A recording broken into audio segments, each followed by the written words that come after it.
ഇനി നമുക്ക് ഡൽഹിയിലേക്കാണ് പോകേണ്ടത്.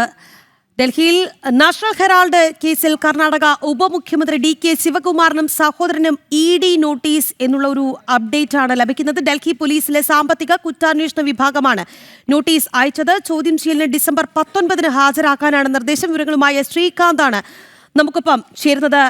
ശ്രീകാന്ത്, എന്തായാലും DK ശിവകുമാറിനും സഹോദരനും EDയുടെ കുരുക്ക് തന്നെയാണ് എന്നുള്ളത് തന്നെയല്ലേ ശ്രീകാന്ത്?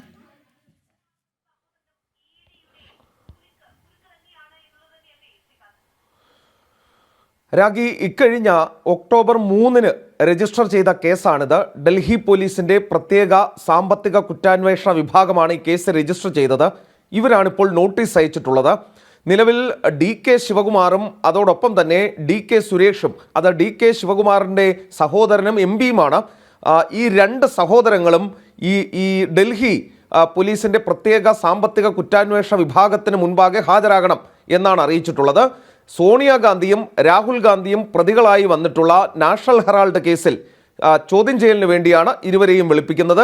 ഡിസംബർ 19 ഡൽഹിയിൽ ഹാജരാകാൻ നിർദ്ദേശം നൽകിയിട്ടുണ്ട്. ഏറ്റവും പ്രധാനപ്പെട്ട കാര്യം, ഈ കേസ് ED അന്വേഷിച്ചുകൊണ്ടിരിക്കുന്നുണ്ട്. ഇതിൽ കുറ്റപത്രമടക്കം സമർപ്പിച്ച് കഴിഞ്ഞതുമാണ്. ഈ കേസിലാണ് ഇപ്പോൾ ഡൽഹി പോലീസിന്റെ പ്രത്യേക അന്വേഷണം നടക്കുന്നതും. എടുത്തു പറയേണ്ട കാര്യം, ഈ നാഷണൽ ഹെറാൾഡുമായി ബന്ധപ്പെട്ട് DK ശിവകുമാറിന്റെ പക്കൽ നിരവധിയായ ഇൻഫർമേഷൻസ് ഉണ്ട് എന്നുള്ളതാണ് മനസ്സിലാക്കാൻ സാധിക്കുന്നതും.